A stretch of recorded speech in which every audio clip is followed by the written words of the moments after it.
महाराष्ट्र शासनाच्या पर्यटन विभागाने कोकणातील कातळ शिल्पांचं माहितीपट तयार करण्यासाठी सुमारे 14.5 कोटी रुपये मंजूर केलेले आहेत.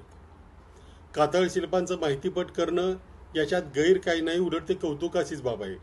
परंतु त्याच्यासाठी खर्च करण्यात येणारी रक्कम मात्र प्रचंड जास्त आहे. तेवढ्या रकमेमध्ये असे 10, 20, 30, 40 माहितीपट तयार होतील. परंतु पर्यटन विभागाचा कारभार यापूर्वी अनेकदा प्रकाशात आलेला आहे.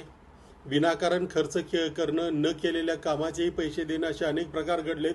इतकंच नव्हे तर भोंदूबाबा अशोक खरातच्या ते जे काही देवस्थान किंवा तसं काही म्हटलं जात होतं त्यालाही पर्यटनाचा दर्जा देण्याचं काम आणि त्यासाठी पैसे मंजूर करण्याचाही पराक्रम याच पर्यटन विभागाने केला होता.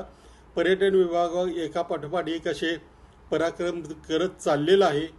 हा भ्रष्टाचाराचा सर्वात मोठा प्रकार आहे असं म्हणता येईल.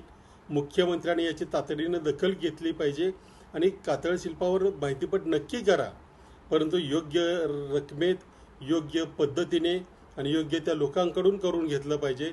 अशा रीतीने जे काम सुरू करतात त्यांच्याकडून पर्यटनाचं काम होण्यापेक्षा इतर बऱ्याच काही गोष्टी घडण्याची शक्यता जास्त.